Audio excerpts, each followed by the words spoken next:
Halo Ananda semua. Kali ini kita kembali mempelajari virus dengan tujuan untuk mengetahui peranan dari virus. Kemudian untuk mengetahui daya infeksi virus dan untuk mengetahui bagaimana cara pencegahan infeksi virus. Silahkan perhatikan gambar berikut ini.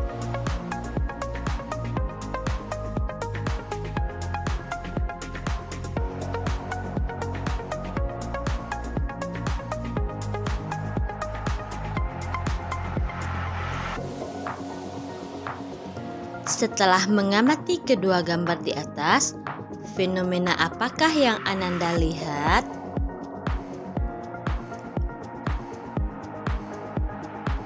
Dari gambar di atas, ternyata virus dapat menjadi sumber penyakit bagi kita, namun juga bisa digunakan untuk mengobati penyakit. Apakah virus memiliki peranan dalam kehidupan? Apa yang terjadi apabila tubuh kita terinfeksi oleh virus? Dan bagaimana solusi kita apabila tubuh diserang oleh virus?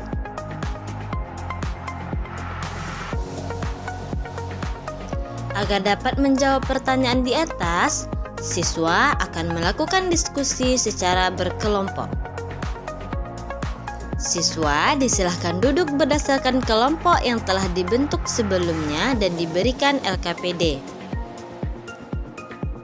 Masing-masing kelompok akan berdiskusi dan mencari informasi terkait pertanyaan tersebut, kemudian mengisi LKPD yang telah diberikan. Setelah siswa melakukan diskusi dan memahami jawabannya, selanjutnya masing-masing kelompok akan melakukan presentasi dan kelompok lain memberikan kritik dan saran pada kelompok yang tampil. Ternyata virus cukup berperan dalam kehidupan. Virus memiliki peranan yang menguntungkan serta yang merugikan makhluk hidup. Peranan virus yang menguntungkan. Yang pertama, rekayasa genetika atau informasi manipulasi genetika yang dilakukan melalui terapi gen untuk memperbaiki kelainan genetik. Kemudian pembuatan vaksin untuk kekebalan tubuh, membasmi bakteri, dan pembasmian serangga.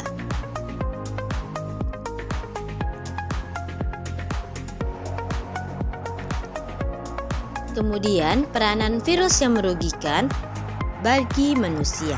Yang pertama, pembekakan kelenjar ludah, kemudian demam lepuh, dan juga cacar variola, gelembung pada kulit yang berisi nanah.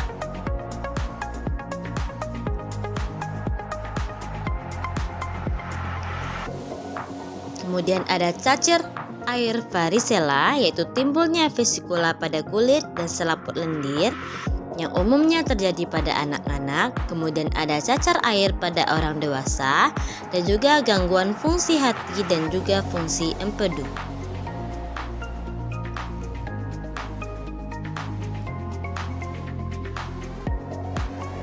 Kemudian ada influenza, yaitu penyakit pernapasan, parainfluenza saluran pernapasan, kemudian ada campak, kemudian ada AIDS yang yaitu hilangnya kekebalan tubuh yang disebabkan oleh virus HIV dan juga infeksi saraf pusat. Kemudian demam berdarah, nyeri pada persendian, penyakit mematikan yaitu pada sel darah putih, flu burung, dan juga SARS yaitu gangguan akut saluran pernapasan.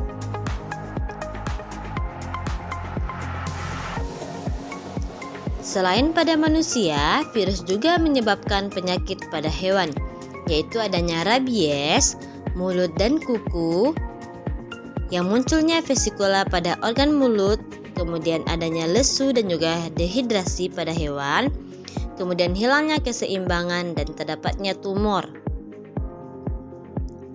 Kemudian ada penyakit yang disebabkan oleh virus pada tumbuhan, yaitu daun tumbuhan tomat menggulung dan berwarna kuning.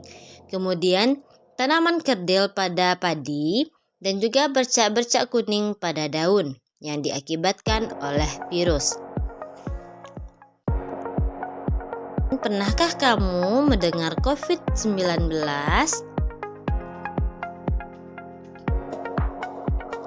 Tentunya penyakit ini tak lagi asing bagi kamu.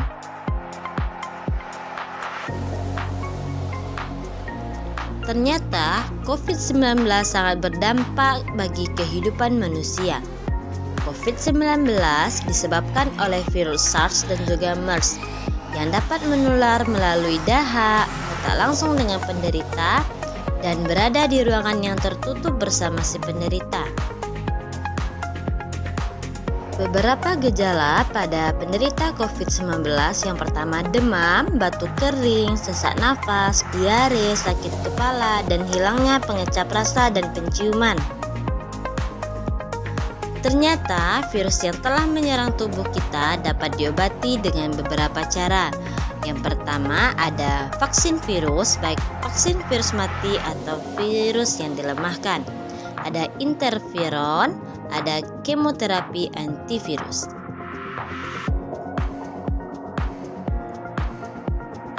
Pencegahan pertama yaitu melalui vaksin virus mati. Hal ini dilakukan dengan menjadikan virus tidak aktif dengan cara merusak protein virus yang bertujuan untuk meningkatkan antibodi tubuh. Nah, kelemahan dari vaksin virus mati, imunitas tubuh hanya bersifat sementara. Dibutuhkan ketelitian, respon sel terhadap vaksin lemah, dan juga respon imun tidak seimbang. Sedangkan vaksin virus hidup yang dilemahkan, yaitu vaksin virus yang dibuat dari virus yang memiliki antigen yang hampir sama dengan virus liar, namun memiliki patogennya yang lemah. Dan juga bisa dibuat dengan manipulasi laboratorium untuk perubahan genetik yang terencana. Vaksin ini memiliki kelebihan ketika digunakan, yaitu tubuh mendapatkan imunitas seperti secara alami dan terbentuknya antibodi. Namun juga terdapat kekurangan, yaitu terjadi pencemaran virus di dalam vaksin, adanya gangguan replikasi virus dan penyimpanan, serta keterbatasan hidup vaksin. Pencegahan berikutnya melalui interferon. Interferon adalah protein yang dihasilkan oleh hewan dan juga sel biakan sebagai respon terhadap infeksi virus, yang berguna untuk mengatur pertumbuhan dan diferensiasi sel serta mengatur imunitas humoral terhadap infeksi virus. Kemudian ada kemoterapi antivirus, di mana senyawa antivirus dapat digunakan untuk pengobatan penyakit yang disebabkan oleh virus. Namun penggunaannya hanya dalam waktu tertentu saja karena bersifat toksit atau racun.